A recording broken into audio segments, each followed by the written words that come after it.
I want to start with the biggest news, which is that finally something that I think you and I saw coming a long time, the vindication that, of course, the president was not a Russian asset and was not a Russian plant, but that did not stop the folks at CNN and MSNBC and New York Times, Washington Post, et cetera, from going on and on and on about it. For years on end, they've been exposed for being the fake news that the president refers to so often. But give me your thoughts. There's been so much that's been said, but is there anything that we have yet to say that you need to share with our audience? I think we need to keep saying it, even if it's already been said. So I'll just share what the president told me in the Oval Office in May of 2017. He said they will find nothing because there is nothing.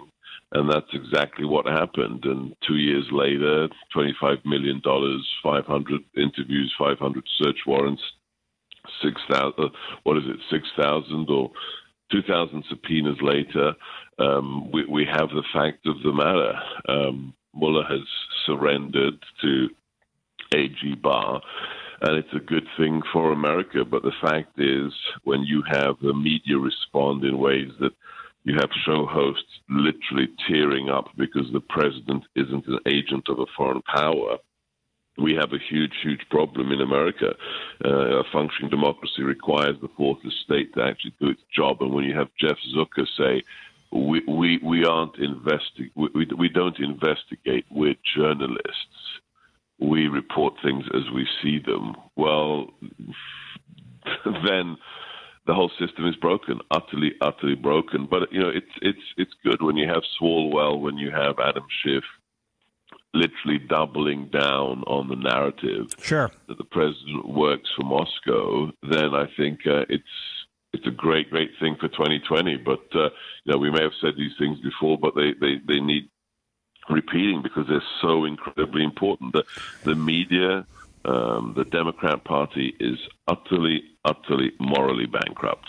So I did something very self-serving this week, which is I played some audio of myself on Bill Maher's HBO show from the summer of 2017, where I said two things. First of all, the president there's zero evidence that he colluded with the Russian government, and the implication being there's not going to be any evidence because we were already 9 months into the obsession with it in June of 2017, and I figured that if there was something, we would have figured it out by then. And of course, it went on another 21 months. And we, of course, learned as of last weekend I was correct at the time.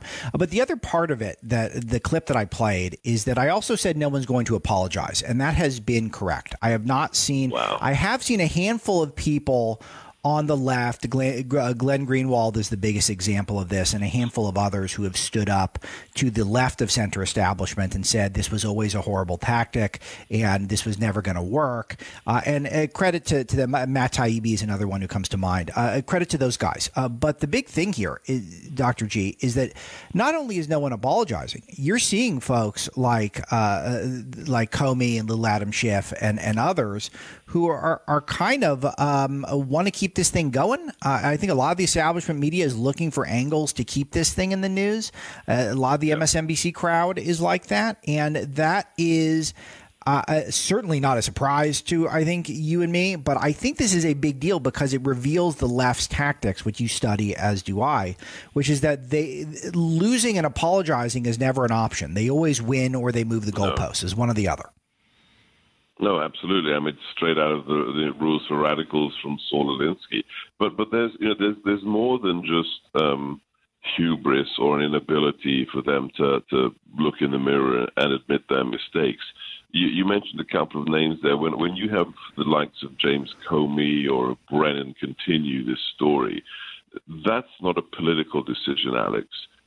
They need to continue the story because they need to cover their tracks now, because here, the bigger issue is what really happened. I completely subscribe to the theory that the whole Russiagate and the counterintelligence investigation was launched by Rosenstein as a cover-up because they needed Mueller to distract attention away from the key issue here, which is who originated the Russian dossier and why. because at the end of the day, this isn't a story about Robert Mueller. This is a story about the Obama administration spying on a presidential campaign when they thought that Hillary Clinton was in trouble and they needed an insurance policy. So this is, the real story here is a scandal that makes Watergate look like a small, amusing incident. The idea that you have, and I think we will see this with the declassification of the original FISA memos, we have John Brennan using foreign intelligence, the GCHQ in the UK. The Australian government is implicated with regards to that meeting with Papadopoulos and that diplomat, using our foreign intelligence relations to illegally spy on U.S. nationals, and then using a foreign intelligence agent, the former MI6 officer, Christopher Steele, to facilitate an illegal FISA warrant for political purposes. So this story is far, far from over. And credit to Lindsey Graham and others and Rand Paul. There must be repercussions. There must be consequences for the highest echelons of the Obama administration, probably Obama himself included, using our intelligence services as a political weapon. That is the real big story here, Alex. Yeah, and they have to move on to that. They have to look into this right away. And this is a mistake that hopefully these lessons were learned when the president got the levers of power and did not use them to make an example of Hillary Clinton, which I think it shows utter disrespect for the rule of law. I don't think he's going to make that mistake again. So, and in fact, he might get a second bite at the apple of looking into some of Hillary Clinton's connections to this, because she was part of the origin of the dossier itself. And not to mention the hoax was created by Robbie Mook and John Podesta and these guys who were looking for someone to blame other than themselves when they botched what should have been the easiest layup in the history of electoral politics, defeating Donald Trump at the polls, which, of course, folks like you and I never saw it that way, but much of the media establishment did. So it could be interesting here, Dr. G, and it's time to get on offense. Big league. Big league. All right. The other big story here that before we get into some other things I think you'll find interesting. Did you have a reaction to what's happening with the Jussie Smollett scenario in Chicago? I look at it more of our cities have become sort of these test kitchens for leftism, and Chicago the most corrupt perhaps of them all. The only big development yesterday for our audience was that Kim Foxx, who is the state's attorney, the Cook County state's attorney, very controversial figure, that she had said she had recused herself from the Smollett case. I even announced that on the show yesterday. As it turned out, she never formally recused herself. It was a bait and switch. She announced she would and then didn't do it. The key section of Josh Kaplan's write-up of this at Breitbart is email and text messages given to the Chicago Sun-Times by Fox show she made the effort after former First Lady Michelle Obama's chief of staff, Tina Chen, contacted Fox to set up a telephone conversation with a Smollett relative. According to USA Today, Fox told former Michelle Obama aide that she convinced Chicago Police Superintendent Eddie Johnson to request the FBI take over the investigation. In a text message to a Smollett family member, Fox confirmed that she had made the request. Spoke to the superintendent earlier. She said he made the ask, wrote Fox, quote, trying to figure out logistics. I'll keep you posted, close quote. So this is one of these things, Dr. G, where this could have the Obama machine's hands on it. Very interesting. And I want to get your thoughts. When I heard the news about the 16 felony charges being dropped, I immediately tweeted out, my response. Chicago is a great city. I love Chicago. It's historic. But what just happened is the reaffirmation of the most hoary cliche with regards to Chicago, that it is the most corrupt city in the United States, and they just lived up to that cliche. This is the Chicago machine, including the Obamas, stepping in, using political clout to protect one of their own. Because this isn't just about a member of Hollywood being protected. We have to go back and look at what Jussie Smollett said. He has repeatedly made anti-Trump. He is violently anti-Trump, and that's part of the story as well. It's not just somebody in Chicago and Michelle Obama, pulling some favors with Fox. No, this is about the anti-Trump brigade protecting one of its own. So this story is yet to finish. We now know that that the FBI is involved for other reasons. We have the remaining charge or the potential charge of the abuse of the U.S. postal system, which is also a felony. But the idea that, again, it's a perfect encapsulation of the left and its philosophy. They say they're trying to paint this man as a victim. It's not a joke. They're now trying to paint him as a victim again. At the same time, they've taken $10,000 of his bond, and he had to, quote unquote, do 16 hours of community service with, quote unquote, the Reverend Jesse Jackson. Well, you don't get to lose your bond and forced to do community service if you're innocent. So, their own internal logic is completely bankrupt. You don't pay a fine if you're completely innocent. So, they know he's guilty. And the most outrageous aspect of all, and we don't talk about this enough, is the fact that they've sealed the documents forever. In the U.S. system, there's a reason why you have prosecutorial documents sealed. Usually or almost always, it's to protect the innocent or to protect the young, those under the age of 18. When an adult has it done to him, that is the ultimate test of corruption. But the story is far from over. But again, it's also part of a larger strategic issue. If you add this to Kavanaugh, if you add this to the Covington schoolboys, this is yet one piece of glaring evidence that the mainstream fake news industrial complex is utterly and irrevocably broken. Yeah, no doubt about it. Dr. G, I know we normally talk about national security stuff, but there's just too many big things at the moment. I want to get some of your thoughts on 2020 and the shape of the race, the way it's coming together right now. I think I noted earlier that Stacey Abrams had suggested that Beto, Robert Francis O'Rourke, was actually only caught fire during the 2018 election cycle because he's white, which is amazing because that's news to a lot of people that he was white. Like, I think we learned that during that election cycle because he goes by Beto. I guess the implication being we have to call him Bob now. Yeah, right. Bob O'Rourke. Now that we know he's white, we have to call him Bob. Yeah, so the cannibalism is delicious, and we're gonna get to take that in for the next year and a half. But I want to play this clip of Joe Biden. This is I've been dying to play this, and I selfishly want to keep it for myself. But I would love to hear you weigh in too, Dr. G. 2A here, Mr. Paul. When a woman sees a distinguished professor or lawyer subject to that kind of cultural backlash, whether it was Dr. Ford or Professor Hill, saw what they endured, it's understandable that they're reluctant to step forward and tell their own stories of harassment or abuse. Folks, I realize I get a little too passionate about this sometimes, but we all have an obligation to do nothing less than change the culture in this country. That's just the laws. We change the laws. Change the culture. The culture. You all know what the phrase rule of thumb means? Where it's derived from? In English common law, not codification, common law.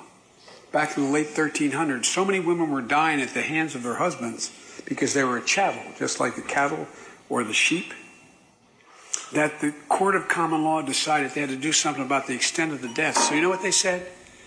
No man has a right to chastise his woman with a rod thicker than the circumference of his thumb.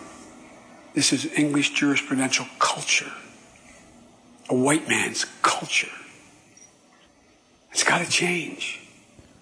It's got to change.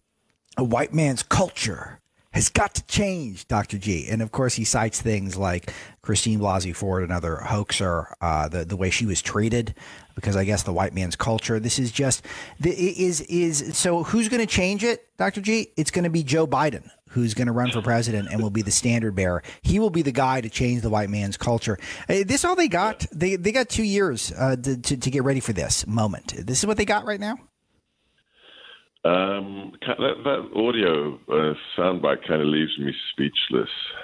For a man of his history, with the things he said about segregation and about busing, for that man to even mention Anita Hill's name in 2019, he was perhaps one of the most disgraceful individuals during the Clarence-Thomas hearings.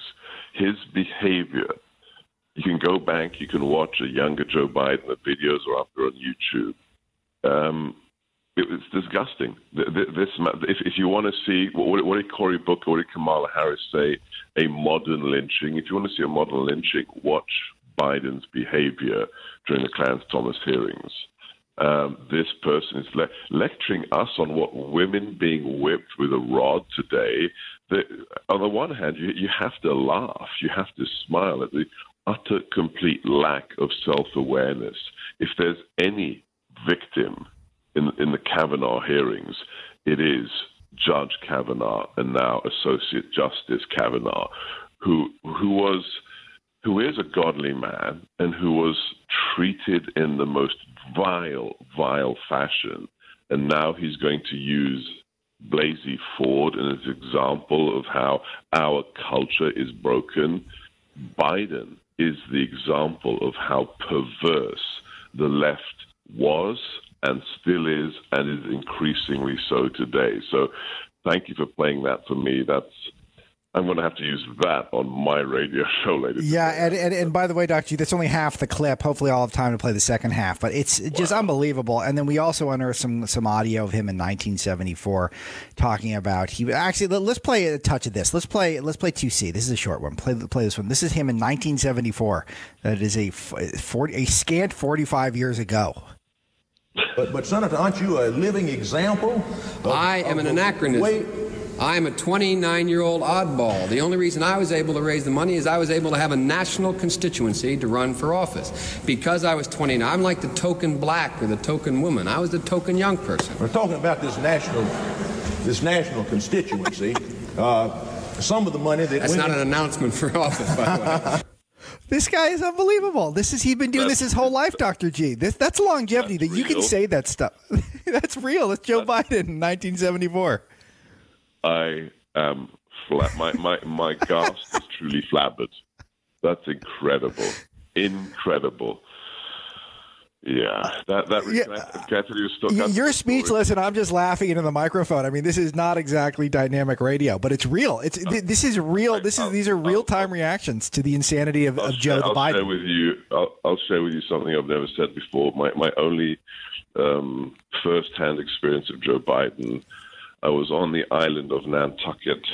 I went to my favorite clothing store to buy a pair of jeans. I'm in there, and I see Joseph Biden, and he's surrounded by two very young girls and their father, and they're clearly Democrats, and they're doing photographs with him, and he puts his arms around these young girls. They must have been maybe 12 or 14. And in public, in the middle of a store, he says to the father after they take the photographs, "I do hope you've got a high wall around your house because of these beauties." Oh, my goodness. And this is what they've got, Dr. G. This is the guy. He's been speaking like this for decades. This is the Democrat Party. And so it makes me think he's not going to make it to the finish line. And I think that a lot of the newcomers will split the votes amongst themselves. Ironically, Elizabeth Warren is the one who's putting out the most substantial ideas on the campaign trail, which is kind of stunning to me because she's never put out a lot of ideas. She's just mostly put out emotion and platitudes. But I think she's already compromised with her lying about her Native American heritage. So does that mean we're going to get Bernie Sanders? Is that going to be the guy? A 900-year-old socialist is going to be the Democratic representative? That's what we're on pace right now to have Bernie Sanders. Bernie Sanders, 954 years old. He's had 3 birthdays since we started this conversation. By the way, Dr. J, vacationing in Moscow, vacationing the Soviet Union honeymoon. Unbelievable. No. Honeymooning. That's the important point. Yes. Honeymooning in the Soviet Union. Okay. I don't know. It's hilarious. I mean, look, I think I think the person to watch, I think Biden thinks he has the establishment behind him. But if you look at all of these people, especially when they talk about running for president, there is a frightening glint of greed and entitlement in the eyes of Kamala Harris. When you watch her, she truly, truly thinks, like Hillary, she thinks this is hers and nobody else's. So I think you're right. It's going to be, the piranhas are going to start eating each other. They've already started, but there will be a feeding frenzy amongst the school of piranhas the closer we get to the election. Yeah, and I'm not sure she's going to make it all the way because she's a narc. So she actually jailed people for nonviolent drug offenses for a living. That was her job. She didn't just do it a little bit. Like that was her job. And I don't know if that's going to be if you're going to get through a Democratic primary with that having been it seems like that would be a deal breaker for a lot of Democratic primary voters. Dr. G, I'm short on time, but I got to get to one or two international stories. The State Department has set out a budget requesting new authority to support democratic transition in Venezuela. What does this look like? Because I think a lot of us in MAGA America love the idea of regime change in Venezuela and hate the idea of American forces being the ones responsible for it. So how does this look in your view? Well, look, knowing Mike Pompeo, knowing Ambassador Bolton, I think the obvious answer that they're not going to go into lots of details, but the analog is the Cold War. How many times did we invade Poland? How many times did we invade Hungary or Czechoslovakia? We didn't. We didn't do anything of the sort.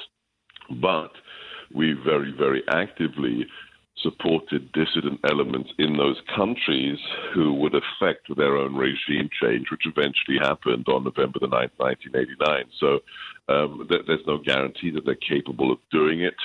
It totally depends upon the level of civil society in those countries. But I remember as a kid living in the UK, packing T-shirts with the phrase solidarity into the back of a van that would smuggle them into Poland and help destabilize the Jaruzelski regime. Somebody paid for those T-shirts. And this may sound funny and parochial, but these kinds of things matter when you create cohesion. When the CIA, this means nothing to millennials today, but the CIA was smuggling fax machines into Hungary, into Poland, to allow the dissident forces to organize and communicate with each other. I think that's what we're looking at. We're looking at non-kinetic, non-military measures that support those inside those countries who are going to try and help themselves. Doesn't mean that Madeira's loss is a done deal, but that's what Donald Trump is going to do.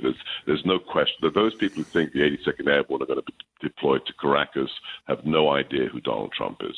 So, Dr. G, I just noticed I missed a note here that I was supposed to get you out of here by about 10 minutes ago. But I think that hopefully I made it worth your while.